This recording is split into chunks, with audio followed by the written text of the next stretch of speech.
Excellent, and we are ready to start also from the technical side. So welcome to our web debate in March.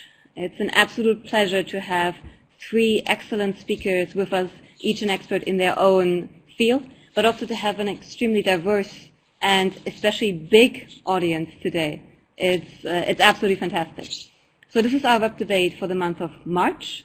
As you know, these web debates happen in the context of the International Forum on Diplomatic Training, and we focus on topics that are relevant for the work of diplomats.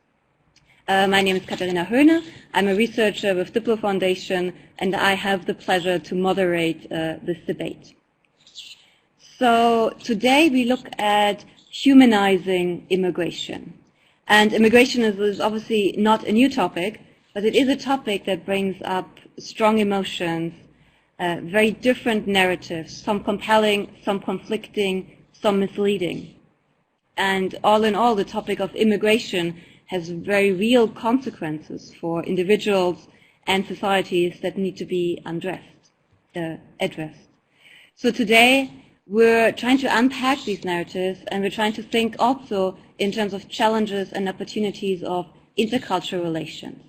And all of that also in the context of thinking about what is the role of the diplomat and diplomatic practice in all of this.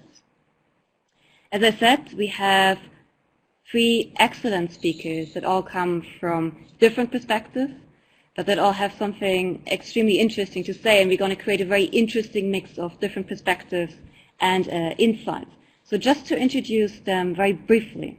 So we have Ms. Ifigenia Georgiadou, who's a teacher trainer and the director at the Hellenic Cultural Center in Greece. Hello. We have Dr. Atef Ahmed, who's a freelance educational consultant in Cairo. Last but not least, we have our very own Biljana, who's a senior fellow at DiploFoundation. So before they give us their brief introduction into the topic, let me remind you that this debate is interactive. So we're really looking forward to your questions, your comments. And the way you can post your comments and questions is by putting them into the chat box, which for most of you should be on the lower left-hand side in your screen. I will look at them, I will collect them, summarize them, and relate them back to the speakers. And this is really important because we want to have this as interactive as possible, and we also want to answer to the key concerns and questions that come up in your context and from your professional perspective. But without further ado, I will give the floor to Ifigenia, who will give us the introduction from her perspective. So Ifigenia, the floor is yours.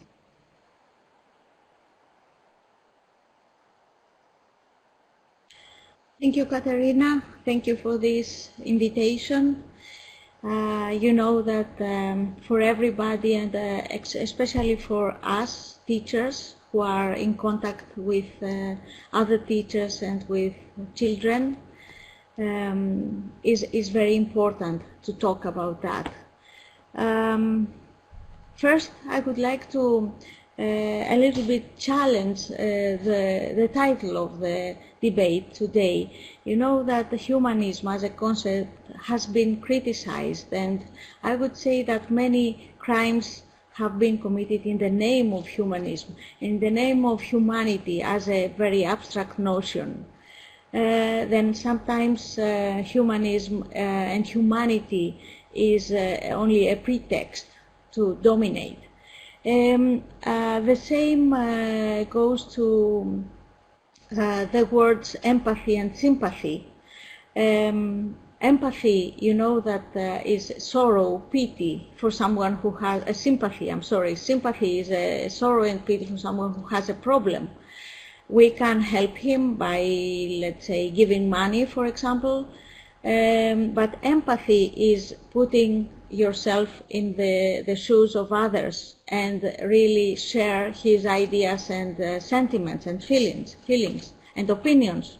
And this is the way you can help him.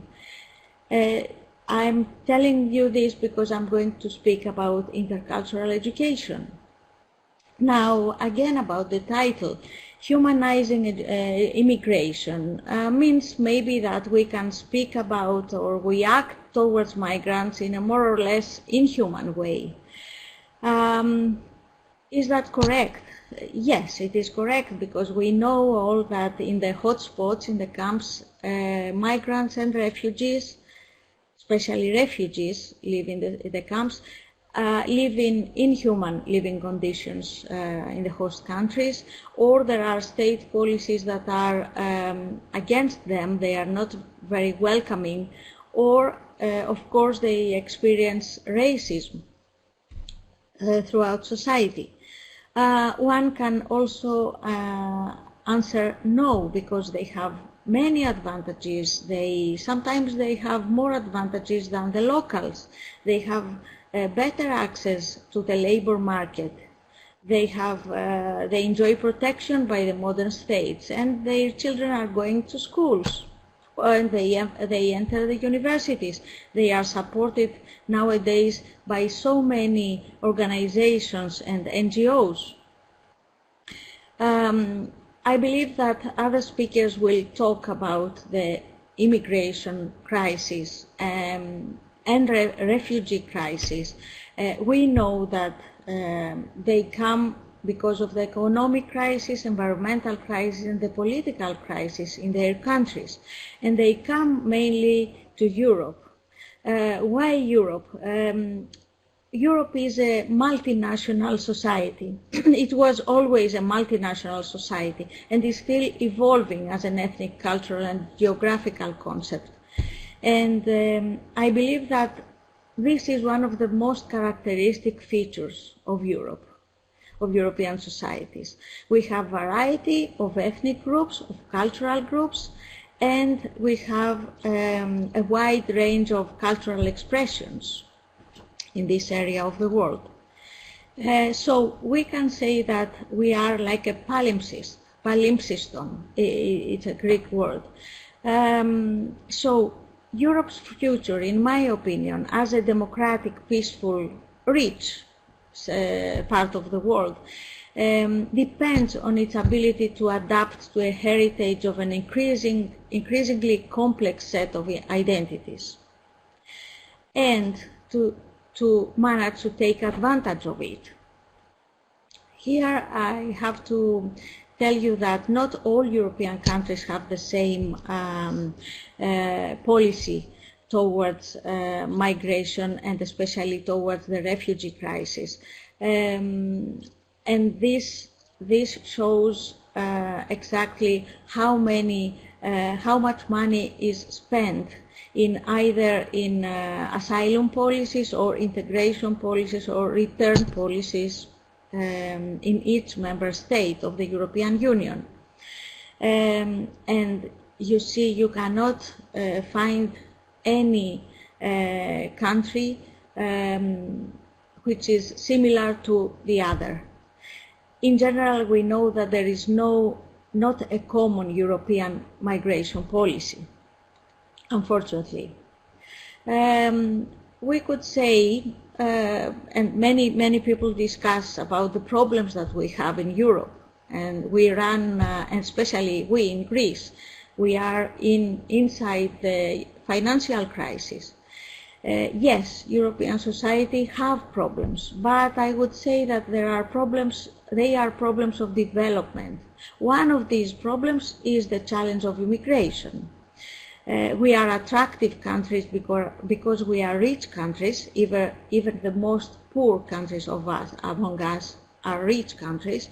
And of course it's very natural that migrants seek refuge to their previous metropolis. As you know, metropolis means the central territory of a colonial empire. So since they know these languages, they come first to those countries. But we should be aware who is more in danger and who is more afraid. Migrants and locals feel that they have their identity at risk. And the host countries face unbalanced situations, let's say. in the labor market, in the health system, education system, etc. But the migrants and the refugees are more at risk. As an educationalist, I tend to answer the question, is education a solution, by a big yes. But now, after many years in education, I see that no, it's not. Education is not the solution. We need money to apply policies, and we need, most of all, political will, which is not the case sometimes. And yes, of course, education is an answer, because we can develop intercultural skills, develop empathy. We have different objectives of intercultural education: to explore different perceptions of history or history teaching, to look for similarities in our social systems, to raise curiosity about and empathy with other people's cultures and histories, and many others. I would refer now shortly to the intercultural skills that we should all develop. It is respect for oneself and for others, a sense of social justice and social responsibility, openness and curiosity towards diversity and not fear, tolerance of ambiguity, knowledge of culture, politics, history, archaeology. You know that many of refugees come from very old civilizations, very important civilizations, knowledge of human rights, knowledge of stereotypes, prejudices and discrimination practices, knowledge of cultural differences in communication, and I'm sorry to say that some so-called intercultural courses only refer to that. How can you greet someone his own way, etc. But this is not intercultural education. Then developing empathy, solidarity, the skill of solidarity, critical thinking, of course, in order to check your own stereotypes, active listening, finally dealing constructively with conflicts and conflict resolution skills.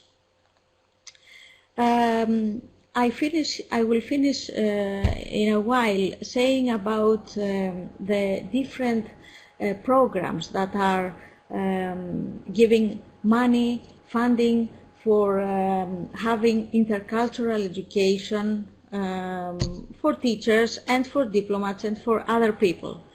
I believe that this PowerPoint will be distributed to the participants or uploaded, okay? But so I know that there are many programs that can fund intercultural education courses.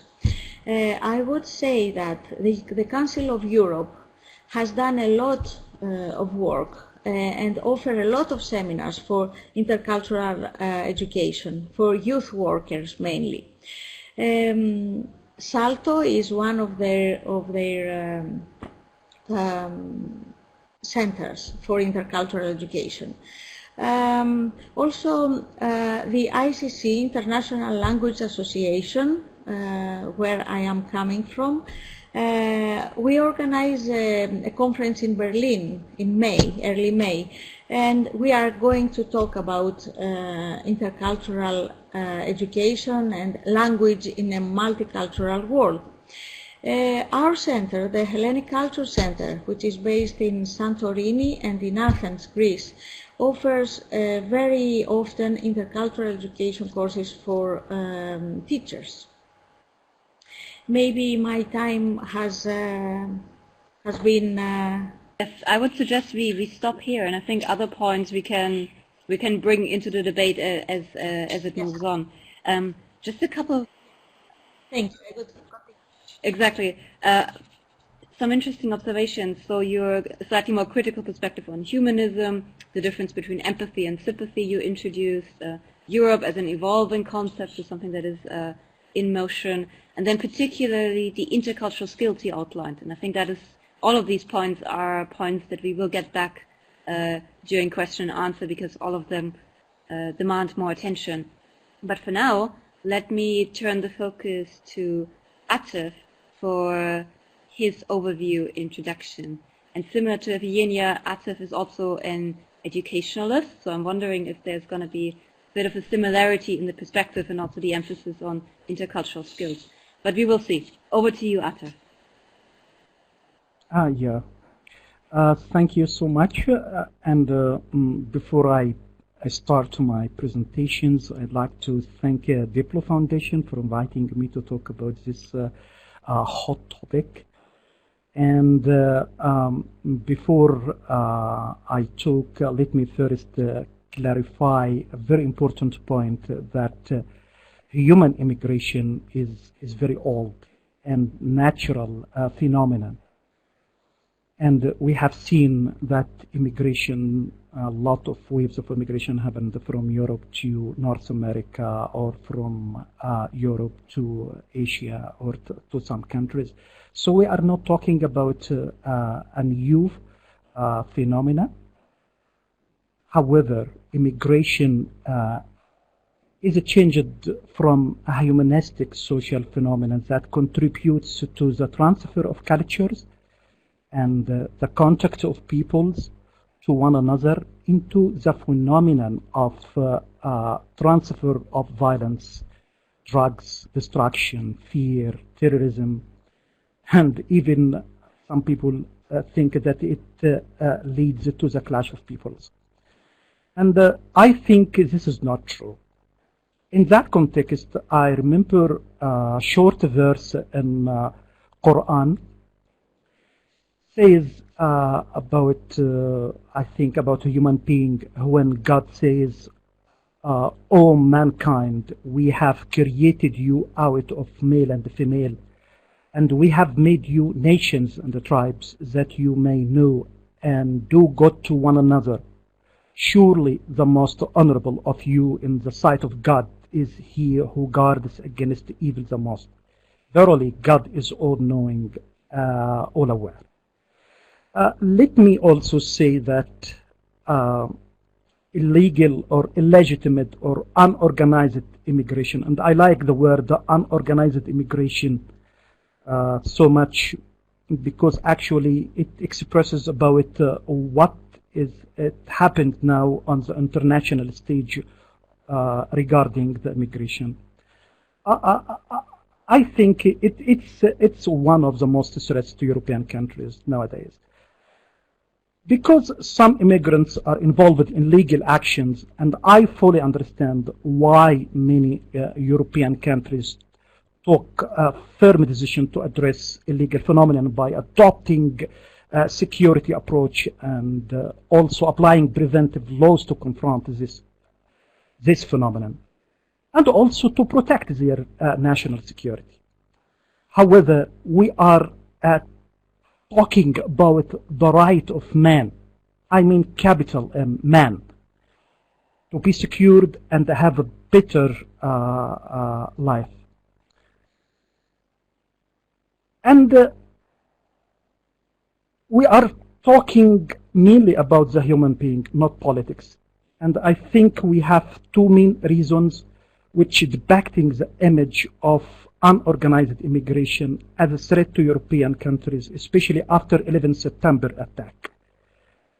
One of them is the media, and the second reason is the political parties in Europe, who are always depict the immigration as a threat.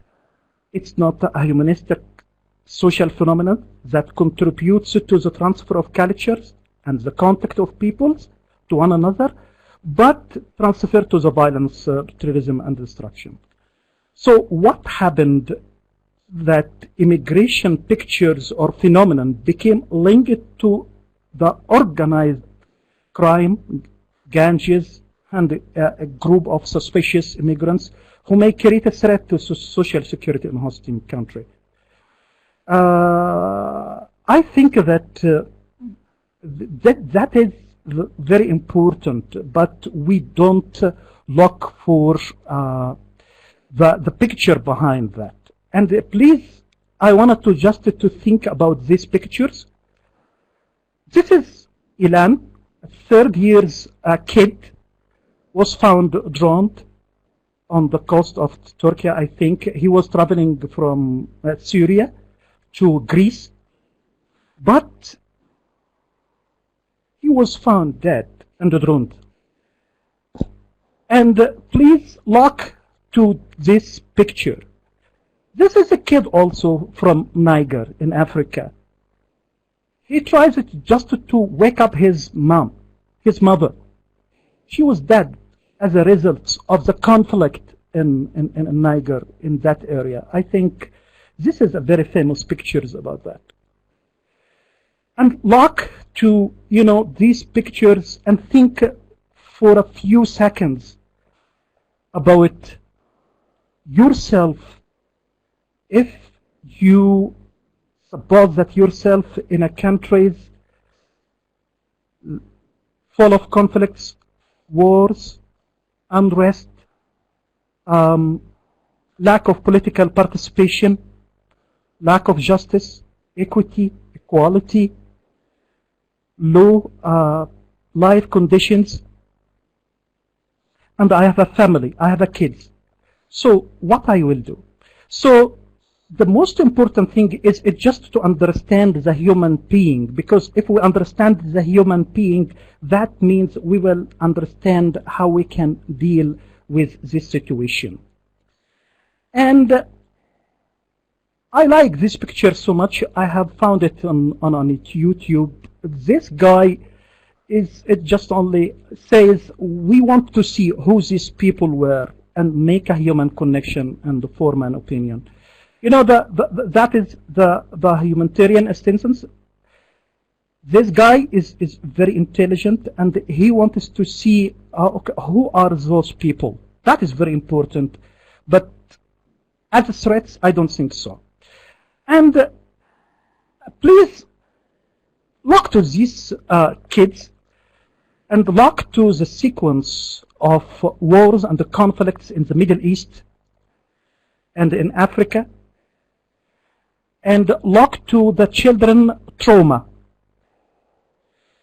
European countries, I think they should understand very important point that we are creating a new generation of violent people, because actually those children saw a lot of accidents and horrible incidents happened in their countries. Yeah, what I call it children trauma.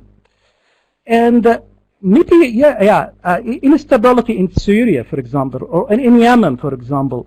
How we can think about it if we stop the immigrations, that means that we guarantee that immigrants will not immigrate from these conflicted areas to Europe. This is a question. Please, we are not talking about the politics. We are talking about the human being here. So how we can see this picture in that? I think that we have to reverse, to turn over the pictures of immigrants as threats to the national security for European countries to an asset to the European countries. And that is my sights about that. I fully understand the actual risk of the host countries in terms of terrorism, in terms of jobs. But at the same time, what European countries did as a strong partner in the world with the Middle East countries or the African countries to stop the conflicts and wars in that countries. Number two is, do you think that the jobs for in Europe is a threat because actually the immigrants wanted to work there? As I know that EU population is stable for decades, and youth there is not increasing. However, in the Middle East, for example, we see that more than third of the population in the Middle East, they are between 20 and 29 years. And this is a huge number, millions of people, of young people in the Middle East or even in Africa here. And even, is it a threat to the culture? You know, the most important thing that we contact with each other. We understand each other. Even we understand traditions, customs, and European values and everything. But is it a threat to the language? I remember one of my friends, he is American, and he told me that his parents is very angry and upset because actually in his town in California, all the names of the shops were written in Spanish language. And they don't know the Spanish language, and so they are angry now. And we see that, you know, the U.S. administration or Donald Trump is building, you know, a wall between on the borders between Mexico and California, because some people think that this is a threat to the United States or California regarding to the language or whatever. So even, you know, the majority, if we are talking about the religion, I know that the majority of immigrants are Muslims. Is that a threat, or is that religions, Christianity or Jewish or Islam, is all of them, they can understand each other's, and it's the freedom of religions. It's very important here that it's not a threat. And we see that many European countries prohibited, you know, building religious buildings or mosques or something like that, or minarets or something like that. So we have to think about that. We are not talking about, you know, the politics, the policies, but we are talking about the human being, to save the human. I'm really sorry, but I think yes. This is perhaps a good point to make a stop, and then we can get into the other question, especially what we need, what I just see on the slide here at a later point. But thank you for this kind of introduction, emphasizing that immigration is not a new phenomenon, asking us to have more empathy, putting yourself in someone else's shoe, then the question of how should Europe react. Is Europe exacerbating or alleviating human suffering? And then this question of threat narratives and looking behind these kind of narratives of threats when it comes to immigration. With that, I'll make a turn to Biljana, who will also get us a bit closer to narratives, ways of framing, and then perhaps even diplomatic practice. But I think in the center of your comments will be language and the role of language, which I'm really looking forward to. So over to you, Biljana. Thank you very much, Katerina, and thank you to the two previous speakers. It's a pleasure to be able to follow up on many of the points that you've already made. I'm going to start with the premise that immigration has been largely dehumanized for reasons that are already appearing in the thread and which both of you have mentioned, and that has to do, first of all, with numbers. The numbers we're talking about are so huge that we can't relate to them individually. Has to do with the images that both of you have shown, which are so emotional that ultimately we need to switch off because we feel we can't do very much, and a compassion fatigue tends to set in. And then also immigration has become a little bit dehumanized because of this us versus them dynamic, which seems to be so fundamental to human beings, and we happen not to be the immigrants, and therefore we see them as the other, and possibly elicit rather negative feelings towards them as a result. So the topic, as I understand it, humanizing immigration, is really about rehumanizing immigration. Immigration, after all, is about human beings, but we need to rehumanize that dimension, or refocus the fact that it is about human beings in distress. And as to the immigration, I don't see immigration beginning only once somebody has entered into a country. I see it as the full arc. Now, the word has become ambiguous. We discussed this a little bit before we started. Immigration has come to stand for the more neutral migration, possibly, and it covers the whole arc from the crisis points which lead to immigration, discusses the transit involved of migrants, their terrible journeys, the difficulties at borders where walls and fences have been put up or where they are forbidden from disembarking, the trial and tribulations of detention centers, whether they are the savagery of the jungle in Calais or the limbo of Manus Island in Australia, and the inhuman treatment of zero tolerance policy, for instance, which separated children from their parents in America. But immigration also has to do with areas beyond actually entering into a host country, beyond even integrating into that host country, because the problem of immigration captures the problem of the dreamers being sent back to their countries of origin, for instance. Or in the UK, in the last year, the Windrush generation of Caribbean immigrants suddenly being sent back after 40 or more years to their countries of origin. Or when it comes to being deprived of citizenship, the problem of immigration may also even include the Rohingya, who had their status removed from them. And more recently in Britain, a debate that we can maybe enter, the whole business of ISIS wives and whether they should be allowed to return to their country of birth and citizenship. So what's happening, it seems to me, and this has been brought out by the two previous speakers, is that we seem to have an ambivalent attitude, or perhaps a polarized attitude, towards the narrative of the problem of immigration. So we have on the one hand a narrative of humanizing, of including, of caring, of assuming responsibility, of expanding the moral circle and talking about the immigrants as one of us, someone that we owe something to, certainly a moral responsibility.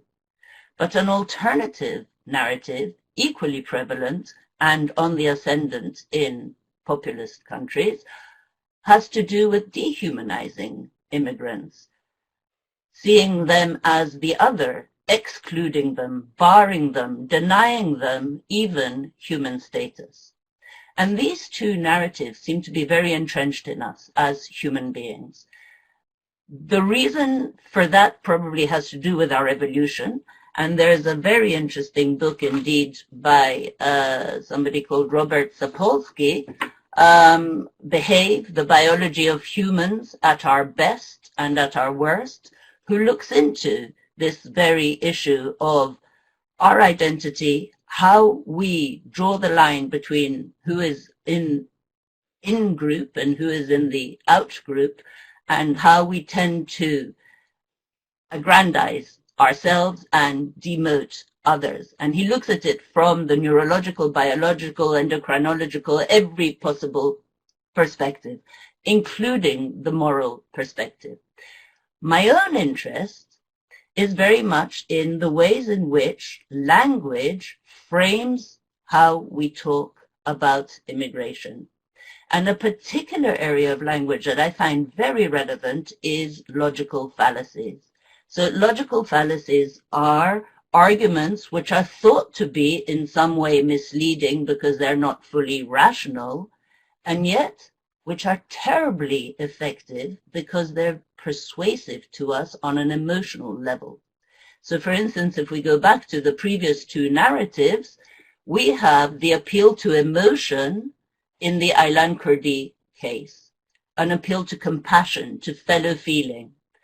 In the case of the demonization of immigrants, we have Donald Trump using the snake a song by Oscar Brown Jr. from way back in the 70s, I think, to cast immigrants as vicious snakes who, if they are invited in, will simply bite us.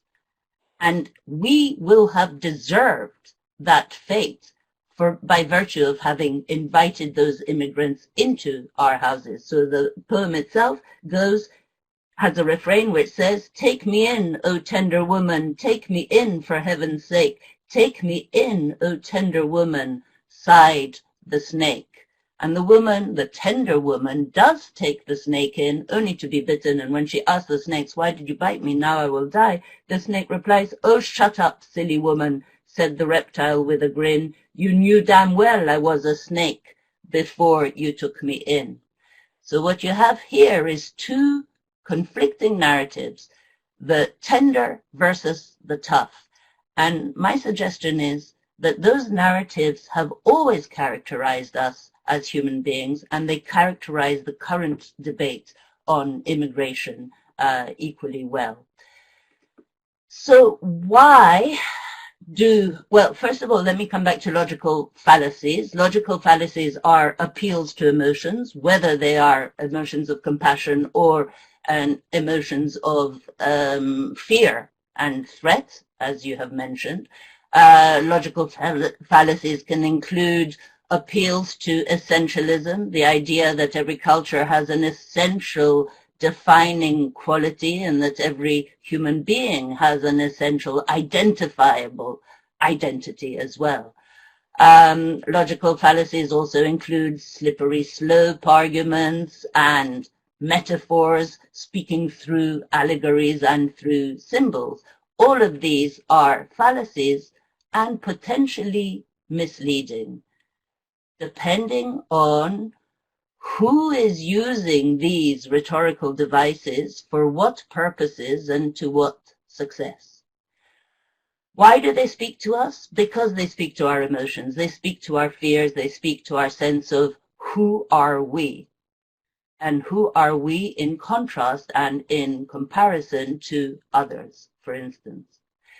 The thing is that they don't only speak to us and resonate with our core issues, they also speak for us, because logical fallacies are like little genetic codes that get implanted into our thinking, because they're shorthand, they're easy, they mean that we don't really have to think for ourselves, because they're recognized by others as more or less valid arguments. And they are extremely dangerous. You listen to any debate on immigration, and you'll find a lot of logical fallacies being appealed to in order to persuade people of the view that you're carrying, whether it's tough or whether it's tender.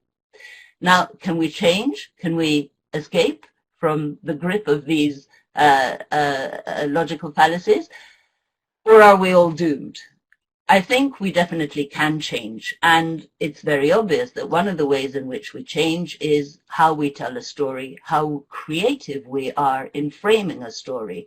When Pablo Picasso painted Guernica in 1937 in response to the bombing of the Basques' town of Guernica by Nazis who were using it as live target practice, Picasso changed the way the world saw war and created a symbol of the suffering of innocence.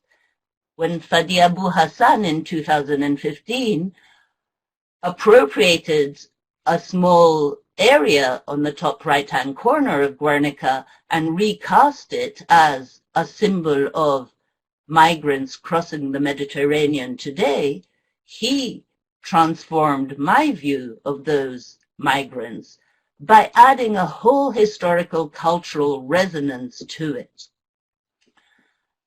Something similar has been done, for instance, with Euripides' Medea, which is also a classical Greek play dealing with immigration and betrayal and revenge, but more recently, Luis Alfaro has cast it in a Mexican-American immigration setting through his film Mojada in 2015. a lot of other creative cultural endeavors are also delivering transformative narratives.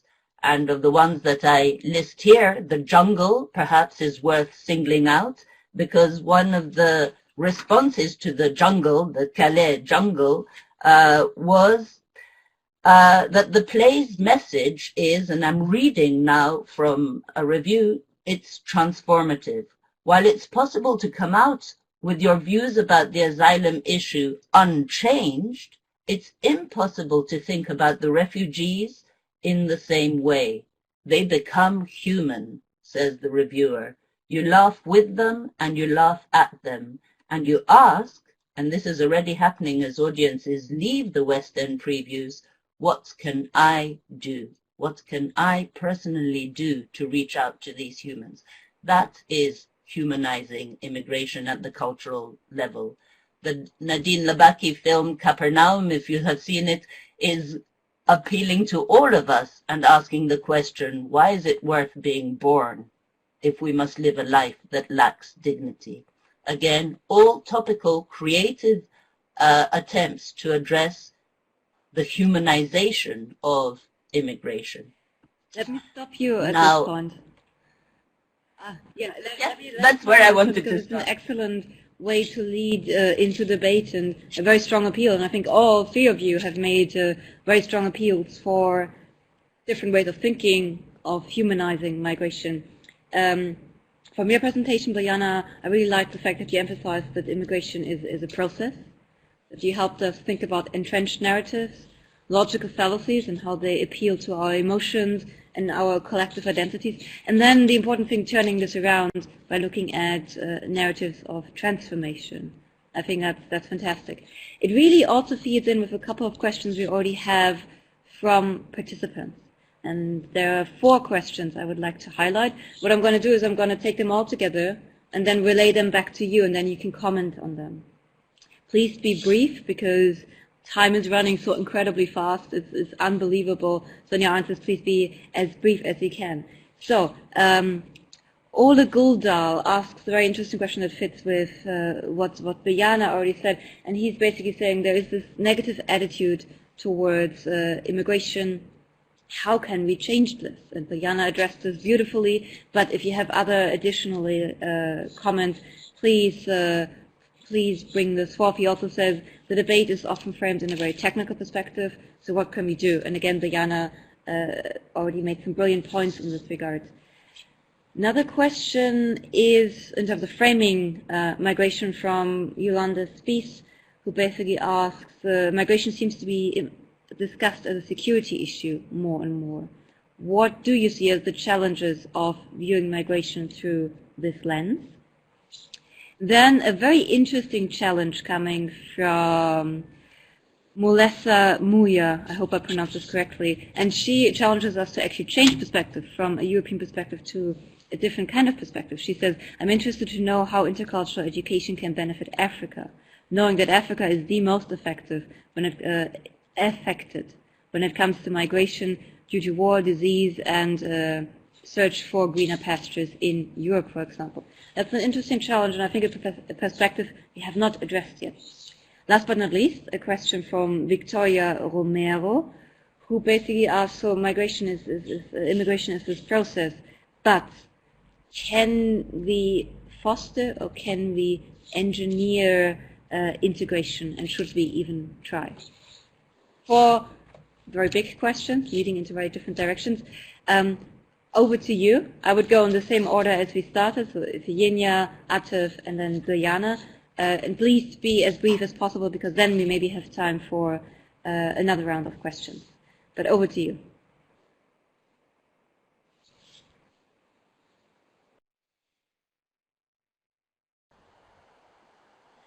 Well, I can't say anything else other than education, intercultural education.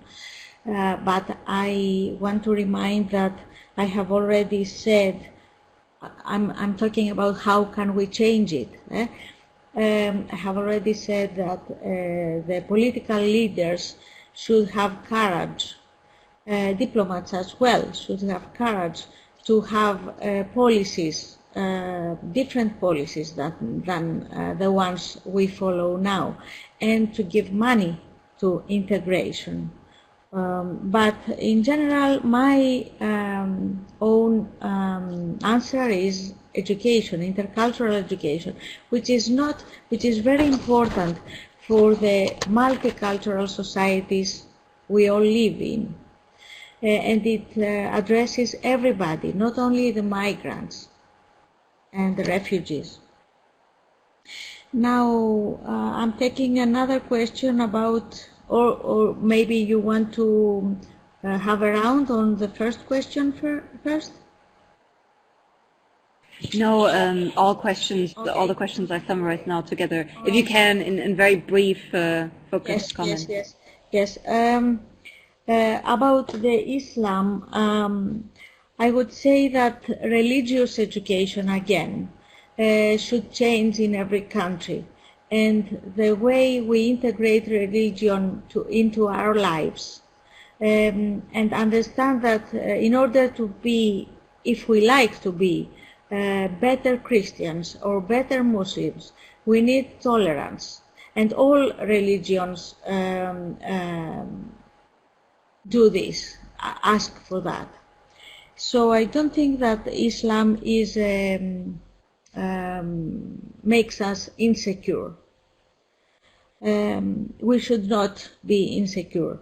Now, education about how education can benefit Africa. When I was talking about these funding programs, there are African countries.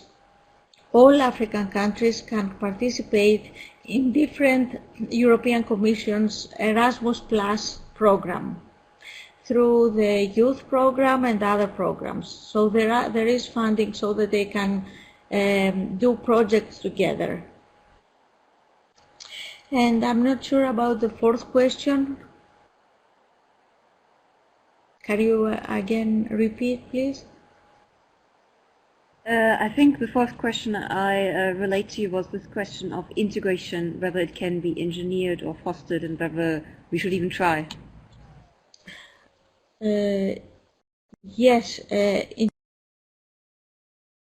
integration should be fostered through specific policies by politicians. And then over to Atef, who, given his position, might have a slightly different perspective also on the question of Africa. But over to you, Atef.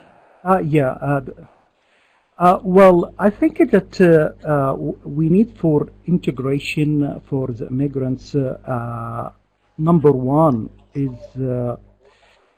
we have to collaborate with the central statistical offices is necessary. What I mean is data about the immigrants. It's not only the data, but knowledge about the immigrants themselves. So we need knowledge about the immigrants. That means that the countries or communities should cooperate or exchange information with the authorities with these countries which a lot of immigrants come from. This is number one. Number two, I think that the role of arts, what I mean the role of artists in Europe, because actually that is very important to depict the correct pictures or image about the immigrants here. Artists can play an important role in forming the souls of the people or changing the views of the citizens toward the immigrants. Number three, I'm talking about the political media and the political parties, because actually political parties are influenced a lot with the media. So they recruit or use the immigrations untrue stories about them in elections and for political interest and something like that. So we have to clarify that we need an honest media which show the real status of the immigrants.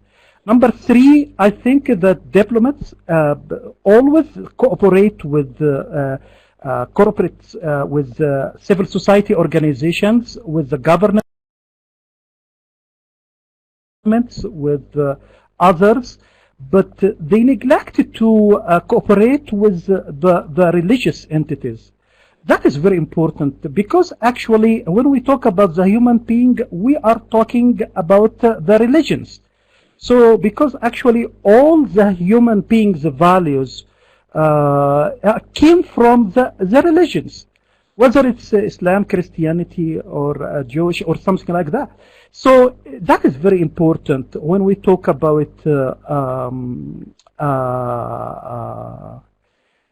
empathy, tolerance, equality, handshaking, justice, prosperity, mercy, charity. All these values actually came from religions. And we all know that from our religions. Although in education schools, or in the schools and in education, we learn it a lot, but back to humanity is to back to the essence of the religions. Yes. Thank you. Thank you. Last but not least, over to Biljana. Okay, in response to Ulla's question about the growing resistance to immigration, and is this a passing stage, or are we going to become more tolerant?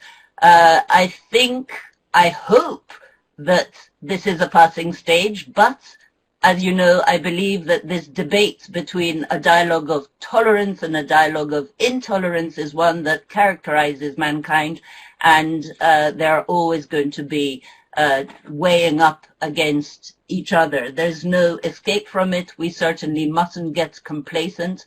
I know that Steven Pinker thinks that we are all, statistically, the evidence suggests, getting more and more civilized and more humane in our treatment of each other, but there will always be the counter narrative towards intolerance, and we see a lot of that in Europe and in America, and therefore we cannot become complacent. We have to constantly be promoting greater tolerance and humanity.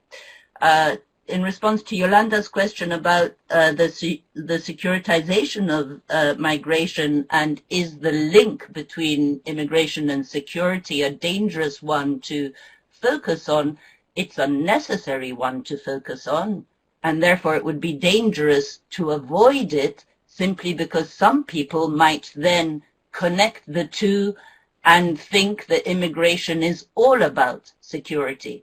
I think a debate will widen up the other dimensions of immigration, and indeed, interestingly enough, the whole Brexit debate seems to have resulted in a poll that came out yesterday, I think, in the BBC program Crossing Divides, which suggested that since 2011, when there were 64% of the British population who thought that immigration problem was bad, there's less than 26% who now think that immigration is bad. So I think debate changes people's attitudes. I think the how is intercultural communication applicable to Africa has been discussed, but I'm happy to come back to it. I'll zoom on to Victoria's question about can we engineer integration. I think we can, and I think we do. I think the question of learning the host language, I think the question of avoiding ghettos, the question of understanding the role of religion, as has been discussed, are all dimensions in that particular exercise of fostering and perhaps even engineering integration. I think we have a lot to learn on that front, and that's probably what's currently happening. It would be great if countries were to exchange their experience. And I see, Ulla, that you're the CEO of a reception center in Sweden. you would have a lot of good advice, I'm sure, to give other equivalent NGOs in other countries, because your learning curve, I imagine, must be huge. Thank you, Biljana. That's also it's also a good reminder that we need to continue this conversation, which we will do through email, through following up on the debate. So now I have a challenge for our three speakers. There's one question I still want to bring into the debate, and then I would like to ask one question myself. So we have a number of participants in Belgrade from the Conflux Center and the mediation workshop that is going on there right now. And they want us to open up a conceptual question again, and I think it's important we address this. So the question is, when we say immigration in the context of this debate, how does it relate to refugees? Do we include that in the context of this debate? And are these, to what extent are these concepts different? So that's one question. And then the question I would like to add here, and a kind of a question for final reflections from your end. How does what we've discussed today, how does it relate to diplomatic practice? Or perhaps more specifically, what is your key advice for diplomatic practitioners who want to take some of the things we discussed today on board in their practice? I would say we follow the same order again, but keeping in mind to keep it short, and that these are basically, unfortunately, already the final words in the debate. But first and foremost, over to you, Ifigenia. Thank you, Katerina. So two things only. In my sense, I don't see that there is a huge difference between migrants and refugees. They all come from countries that face different social, economic, political problems, environmental problems. It's just that refugees have a more hard way to follow a hard way to come, and it's traumatic to them. And they also have different aims, like they don't want, for example, to go and stay in one country, like Greece, which is the first point, but they want to go to another country, etc. As for the diplomats, the only thing I can think now is that we teachers say that our final aim is to be useless, to have our students able to have knowledge, to develop ethical principles, etc. So I would say that diplomats also have to be useless. Try to stop wars, first thing, try to stop wars, and try to maybe seeing other countries, the third countries, as previous colonies of the Europeans. Thank you.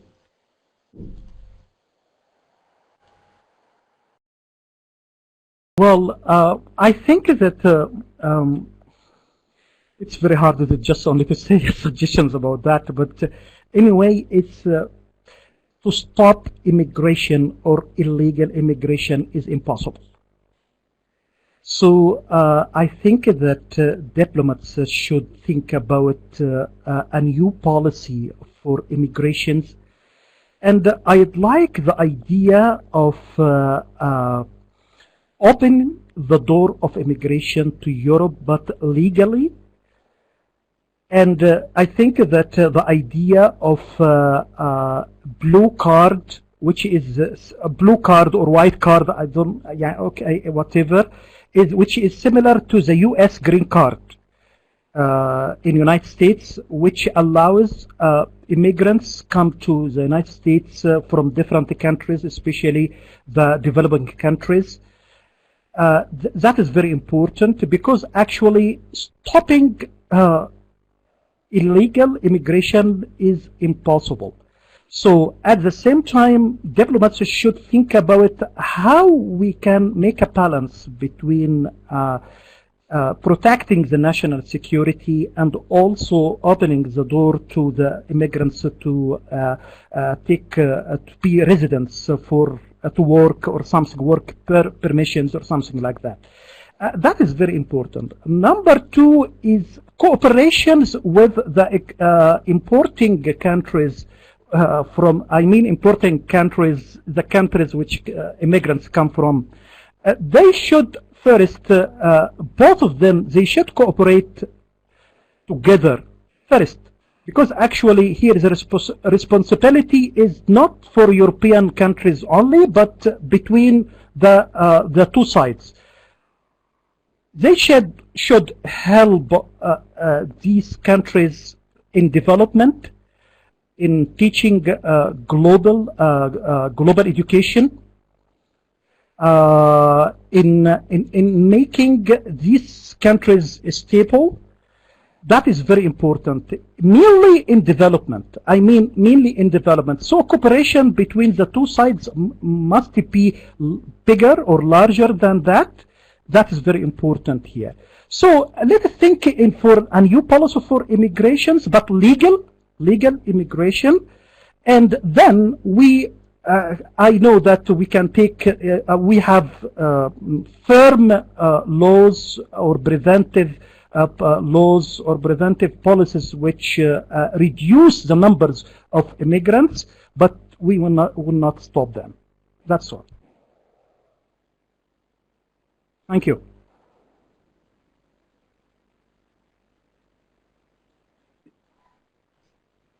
Okay, in response to the question about whether this debate is about migrants, economic migrants, or refugees, I think immigration covers both voluntary and involuntary immigration in this debate, but I note and I agree with the comment again by Ule Guldal that there is the risk that refugees become second-order immigrants as opposed to economic migrants, which is absolutely false. Refugees are not simply needy and coming to milk a state of its benefits. They have skills, they have talents, they have a lot to offer, and we have to do everything we can not to differentiate between first order and second order style of immigrants. Now, with regard to the concluding question about diplomacy and what can diplomacy do to humanize immigration, cultural diplomacy, public diplomacy, humanitarian diplomacy, second track diplomacy, these are all areas of diplomacy where a lot is already being done to humanize immigration. I think laws are also changing. We have more recently the disaster law, human rights law, international humanitarian law, and the EU Agency for Fundamental Rights and its directives. These are, and many more others, which are all have been introduced in the last 10 years and more recently. So there has been a considerable change under the pressure to humanize. It's a desire to humanize this whole immigration problem. But I'd like to leave you with one interesting suggestion, because I have been asking myself whether humanizing immigration is a concern for mainstream diplomacy or not. And I think an interesting way of approaching this question is to turn diplomacy on its head and to say, what if we were to imagine that the state today is a migration state, and that diplomacy today is primarily about migration?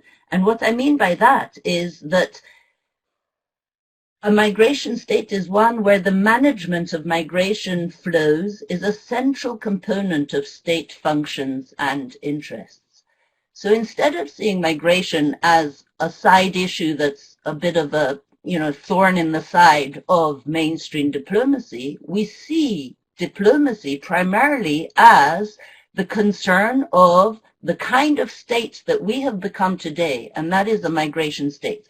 And a migration state includes both countries which send migrants out, so countries of emigration, transit countries, and countries that receive migrants, so countries of the immigration. And each of these countries has a different place in that dynamic of where and how they can manage and benefit from or be at risk of immigrants. And each of them can interact with others to their advantage. So for instance, Turkey in 2016 threatened to bus a lot of their migrants into Greece and Bulgaria. And in order not to act on that threat, they were given a lot of money and accelerated accession to the EU and a lot of other incentives. Similarly, Jordan said in 2016 that they were at boiling point. They couldn't take any more migrants. And so they were incentivized not to let those migrants flood out into neighboring countries with financial and other opportunities. Migrants here are becoming a bit of a token of leverage in diplomacy. And that then asks again the question, how is mainstream diplomacy going to humanize immigration rather than use it as a tool, a leverage to obtain whatever any particular country wants to do? And by turning this question around, and I've given you references in my PowerPoint because it's in an article in December 2018 that this concept of migration diplomacy has been put forward as a central way of framing the relationship between diplomacy and immigration. Well, all that is left for me to do is to thank our three fantastic speakers for lots of food for thought, lots of interesting ideas, but also challenges to our thinking. So thank you, Ifigenia, Atef, and Biljana. It was an absolute pleasure. Also, thank you to our audience for being with us, for asking challenging questions. All that is left to say is also that we will follow up. We will follow up with the recording of the web debate, with the summary, and with the presentations, which if you sign up to this debate, you can get via email. Thank you so much, and let's keep the conversation going from here, because we heard a lot of really important points, also to reflect on the practice of diplomacy. Thank you. Thank you, to colleagues. Thank you, Katerina. And Ifigenia and Ahmed and everybody in the backup team. Thank you.